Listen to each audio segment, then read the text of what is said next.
Hello, my name is Garrett Hill. I am the head judge for World Skate, and in this video we are going to be covering the OQS event in Shanghai for street skateboarding to give you a better idea on how the judges evaluate runs and single trick scores.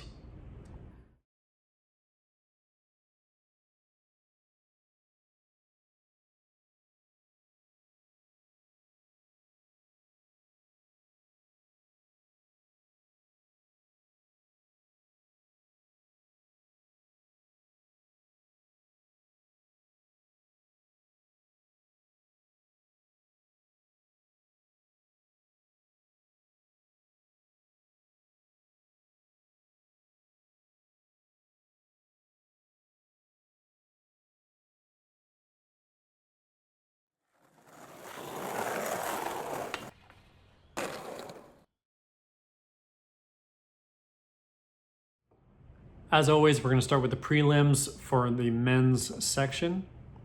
I want to focus on the runs that were closer to the bubble. So we're going to be talking about the difference between Yuto's run and Giovanni's run. Yuto was just outside of the mix at 17th. Giovanni did make the cut. He was in 16th. Now, comparing these runs, they are incredibly similar when it comes to technical difficulty. We've got really sick tricks and really cool highlights throughout both of these runs. For example, Yuto, the Nollie 270 board slide, which is his signature move, starting really strong. He's got the 3-flip 50-50 on the small hubba down the big section stairs. And again, ending with the Nollie 270 back lip. So I know that this was a run where the judges were talking about repetition, because again, these two tricks on the big section rail, which were the two hardest tricks in his run, were both caballero tricks into a board slide. So as this was an 8-trick run, that did come into play. Now Giovanni's line also was subject to repetition deductions, as we saw a lot of half cab variation tricks. Starting with the half cab crook on the hubba, again, it's a sick trick, but it's another half cab variation, followed up with another big section trick with the half cab over the hard way into a frontside Smith. Now nobody else does that trick. It's an incredibly difficult trick. So the technical difficulty is still there, but again, this kind of a run where there's this much half cab variation can't reach the maximum potential. And again, finalizing this run with a caballero to front nose, it's a really difficult trick, but it's another half cab variation type trick. So it was a 9-trick run, which is one more trick over Yuto's. The technical difficulty was there. The flow was definitely there. He landed everything really well, and it was enough to just edge that score just over Yuto's, keeping him in the mix. But again, great skateboarding from both. It's incredibly important to write down your run and look at it how it looks on paper, because that's what the judges are looking at. We handwrite and we use icons and we use color and we use all of these different levels of memorization tactics in order to evaluate these runs. So when we're looking at runs and we see that all of the big section tricks are the same kind of variation, you can better believe that that's what we're going to be talking about. We're going to be talking about the fact that even though it's a technically difficult run, you use the course really well, but the tricks on the big sections are just too similar. So that repetition deduction is going to come into play when that happens. And to close out the prelims, shout out to Kairi Natsuki, put together an unbelievably technically difficult run. He skated a little bit of everything. There was some heel flip repetition that he got deducted with, but ending with a heel flip back lip, the technical difficulty is definitely there. And he was the only one to jump up into the 90s with a 90.41 for that run. Very well deserved.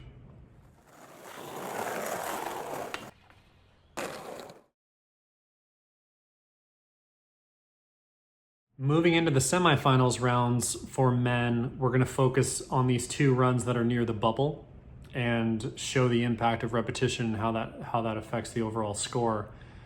In 9th place, just outside of the mix, was Braden Hoban, and in 8th, making it into finals, was Kairi Natsuki. Now, both of these runs were subject to repetition deductions, Braden for kickflips and Kairi for heel flips. Both of these runs, though, had very technically difficult tricks in them. But at the end of the day, Kairi had just a couple points more in the single trick section, which allowed him to make it into the finals and move on. So for Braden Hoban's run, he starts off really strong with a kickflip front board on the fly out gap to rail, which is a great idea. Starting your run strong is always going to make a good impression on the judges, so they really like that. Followed up with a front blunt on the pyramid rail and a heel flip up to step up. So far we've got a good start to this run. Then he goes around again and does a kickflip back lip on the same fly out rail. So even though that's a really technically difficult run, we're seeing some repetition in not only the trick choice, but the obstacles.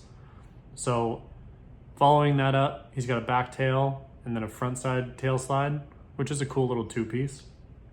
The thing that really made this run jump out is doing a trick that nobody else does, and that's the impossible. And doing it over the big section stairs and over the handrail, that is going to greatly improve the overall impression of the run.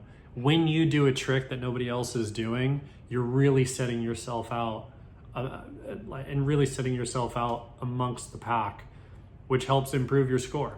So the impossible over the stairs, landing it perfect, would make perfect sense. Even with some repetition deductions, he got a great score for this run at a 91.26. The score that moved the needle the most for Braden was the kickflip frontside nose grind on the big section hubba. Now I got a 78.86 for this. Now at this point, he had already done a lot of kickflips, so I know he got a substantial repetition deduction for this. And considering that he was only 3 points away from beating out Kyrie's score, this is exactly the trick that did it.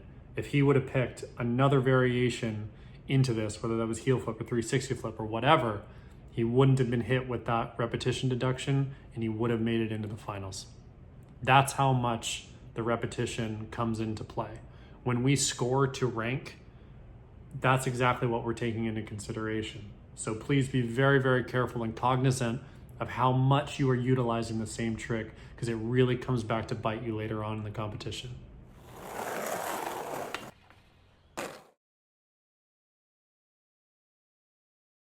Moving into a shocking finals, which was so much fun to watch.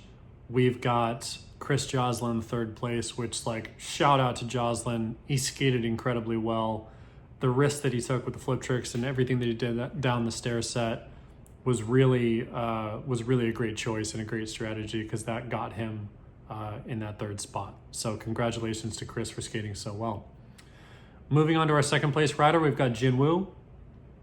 He scored a overall point total of 277.34.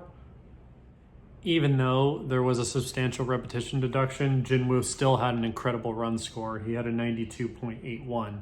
Now, if he would have swapped out some of the kick flips that he did in this run for a 360 flip, hard flip, heel flip, whatever, you can expect that this run probably would have reached the mid-90s instead of being a 92.87. That's how technically difficult it was, and that's how much repetition can take off of your overall run score.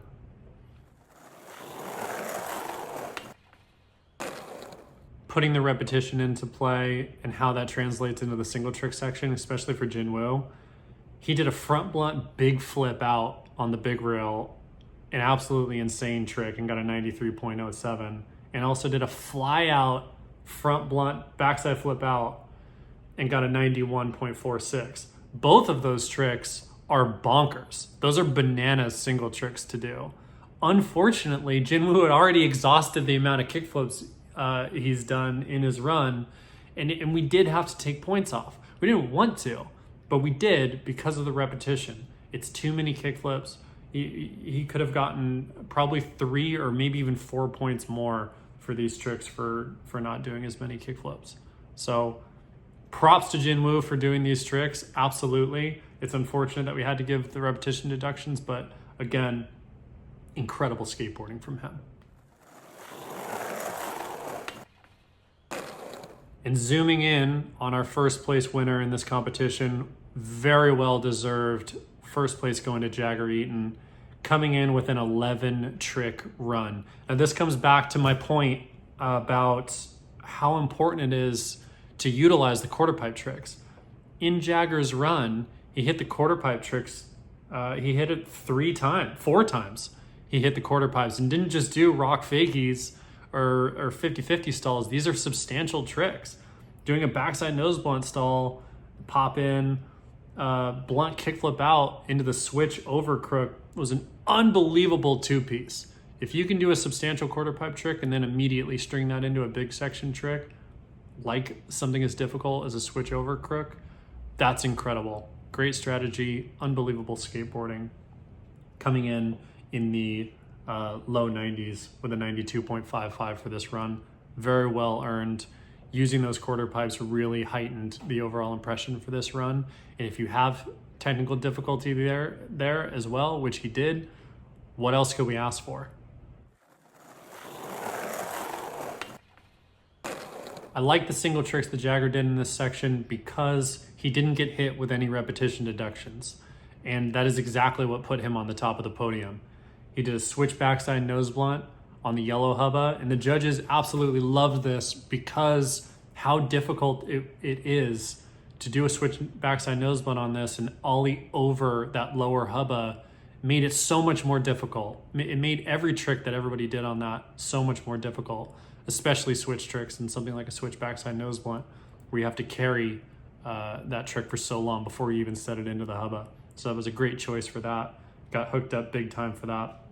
And then ending with a backside flip 180 nose grind on the handrail, which is a trick that is wildly difficult.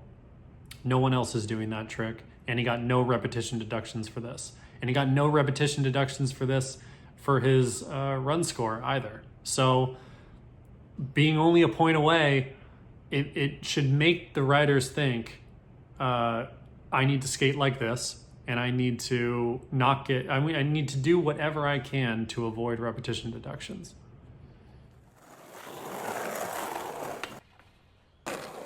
Congratulations to Jagger. Congratulations to Jin Woo and Jocelyn. Everyone absolutely killed it. The entire field did such a good job at this event. It was so much fun to watch. If you need more information on how judges evaluate runs and single trick scoring or any general guidelines when it comes to the judging criteria, please go to worldskate.org. There are tons of videos, tons of content there for you.